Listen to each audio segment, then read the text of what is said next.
Bonjour et bienvenue sur la chaîne.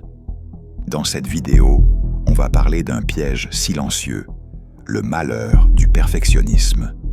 Si tu te mets une pression constante pour être meilleur, cette vidéo est pour toi. Abonne-toi pour ne rien manquer des prochaines réflexions.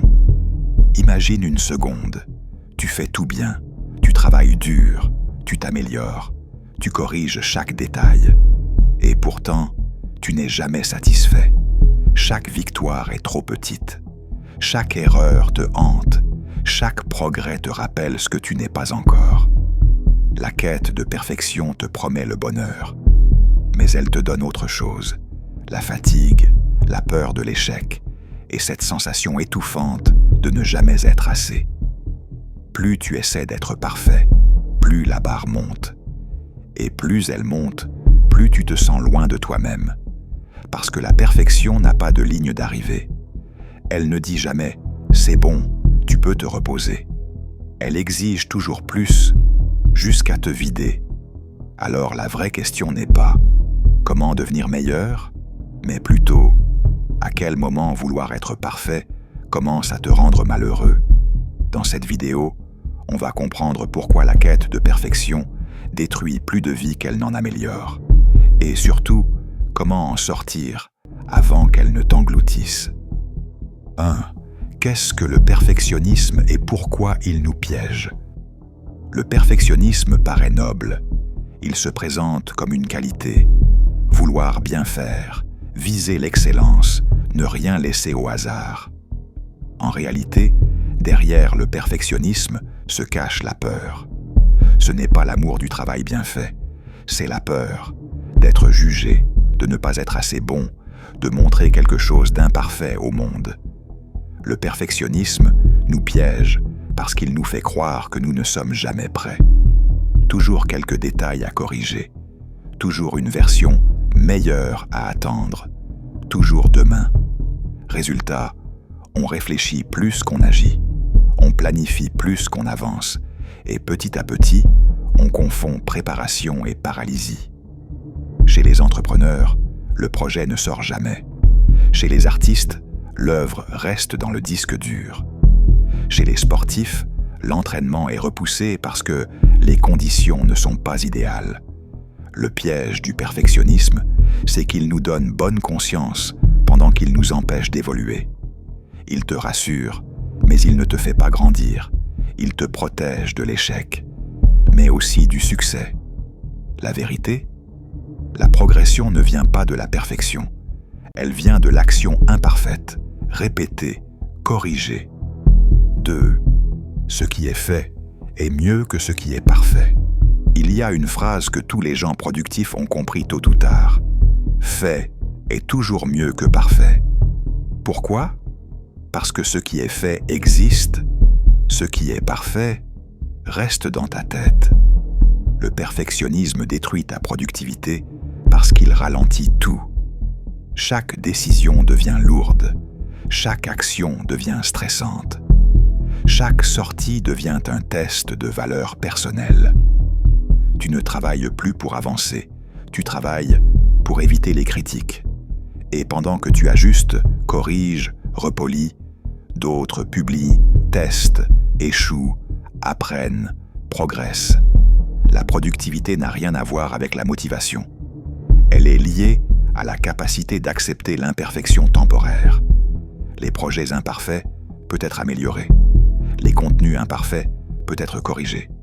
Les entraînements imparfaits peuvent être optimisés. Mais ce qui n'existe pas ne progresse jamais.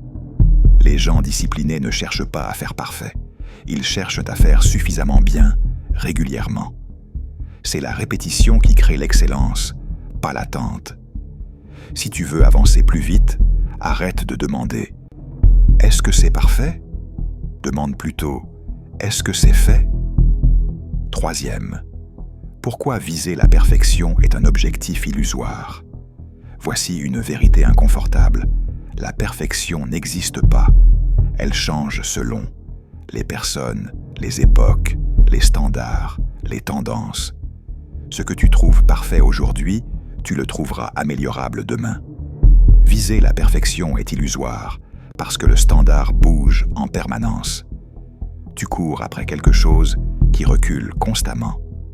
Et pire encore, la perfection suppose que tu contrôles tout. Les réactions, les résultats, les critiques, les imprévus. Mais la réalité, c'est que tu ne contrôles presque rien, sauf ton effort, ta constance, ton engagement. Les personnes qui réussissent n'ont pas atteint la perfection. Elles ont accepté l'inachevé. Elles ont accepté d'apprendre en public. Elles ont accepté d'être moyennes avant d'être bonnes. La vraie excellence ne vient pas d'un objectif irréaliste, mais d'un processus honnête. Si tu attends d'être parfait pour agir, tu resteras bloqué au point de départ. Si tu acceptes d'être imparfait pour avancer, tu construiras quelque chose de réel. La perfection est une illusion rassurante. Le progrès, lui, est inconfortable. Mais il est réel. 4e, perfectionnisme. Au travail, à l'école et dans les relations. Le perfectionnisme ne se limite pas au travail. Il s'infiltre partout, dans les études, dans les relations, dans la vie quotidienne. Au travail, le perfectionniste veut tout contrôler. Chaque détail, chaque résultat. Il se met une pression énorme et finit souvent épuisé, frustré, jamais satisfait. Il travaille plus que les autres, mais se sent toujours en retard. À l'école, le perfectionnisme devient ta peur de l'erreur. On ne cherche plus à apprendre, mais à éviter la faute. Résultat, stress, blocage, perte de confiance. L'échec, pourtant normal, devient une menace. Dans les relations, c'est encore plus silencieux. On attend de soi d'être irréprochable, et des autres qu'ils le soient aussi. On n'ose pas dire ce qu'on ressent. On évite les conflits. On porte des masques. Le perfectionnisme empêche la spontanéité, la vulnérabilité et la vraie connexion. Dans tous ces domaines, le même schéma se répète. La peur de ne pas être assez bien remplace le plaisir de vivre.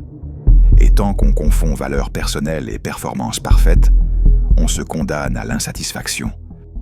5. Le perfectionnisme et la comparaison sociale. Le perfectionnisme adore la comparaison, et les réseaux sociaux lui offrent un terrain de jeu parfait. Tu compares ton début avec la fin des autres, ton chaos avec leur vitrine, ton quotidien avec leurs meilleurs moments. Résultat, tu te sens toujours en dessous. La comparaison nourrit le perfectionnisme parce qu'elle crée un standard irréaliste. Tu n'essaies plus d'avancer à ton rythme, tu essaies de rattraper une image. Plus tu compares, plus tu ajustes. Plus tu ajustes, plus tu retardes l'action. Et plus tu retardes, plus tu doutes. C'est un cercle vicieux. La vérité, c'est que la plupart des gens que tu compares ont échoué plus que toi, ont appris en public. Mais ça, tu ne le vois pas. La comparaison te fait oublier ton propre chemin. La discipline et la progression naissent dans la concentration, pas dans l'observation constante des autres. Si tu veux avancer, arrête de te demander où en sont les autres et demande-toi, est-ce que j'ai avancé d'un pas aujourd'hui ? 6. Passer de parfait à assez bien, ce n'est pas abandonner l'exigence, c'est changer de stratégie. Assez bien veut dire fonctionnel, honnête, améliorable. Et c'est puissant. L'imperfection est une force parce qu'elle te met en mouvement. Elle t'oblige à apprendre, à ajuster, à progresser. Les gens qui réussissent ne sont pas moins exigeants, ils sont juste moins bloqués. Ils comprennent que la qualité se construit dans le temps, pas avant l'action. Quand tu acceptes l'imperfection, tu produis plus, tu apprends plus vite, tu prends moins les critiques personnellement. Tu remplaces la peur par la curiosité, le contrôle par l'adaptation. Assez bien aujourd'hui, c'est mieux que parfait. Jamais. L'excellence n'est pas le point de départ, c'est une conséquence. 7. Comment sortir du perfectionnisme pour retrouver le bonheur ? Sortir du perfectionnisme ne veut pas dire devenir négligent, ça veut dire redevenir humain. La première étape, c'est la conscience. Reconnaître que le perfectionnisme te coûte plus qu'il ne te protège. Ensuite, il faut redéfinir tes critères. Progrès plutôt que résultat, effort plutôt que validation, cohérence plutôt que performance exceptionnelle. Le bonheur ne vient pas de faire tout parfaitement, mais de sentir que tu avances sans te renier. Apprends à célébrer les petites victoires, à terminer, même imparfaitement, à accepter d'être en apprentissage. Entoure-toi de personnes qui valorisent l'authenticité, pas l'image. Des personnes qui avancent, pas qui jugent. Et rappelle-toi ceci, tu n'as pas besoin d'être parfait pour mériter la paix, la joie et la fierté. Le jour où tu choisis le progrès plutôt que la perfection, tu récupères ton énergie, ta créativité et ton bonheur. Merci d'avoir regardé cette vidéo jusqu'au bout. Si ce message t'a parlé, abonne-toi à la chaîne, laisse un like et surtout, partage-la avec quelqu'un qui a besoin d'entendre ça aujourd'hui. Avance, même imparfaitement. C'est comme ça que tout commence.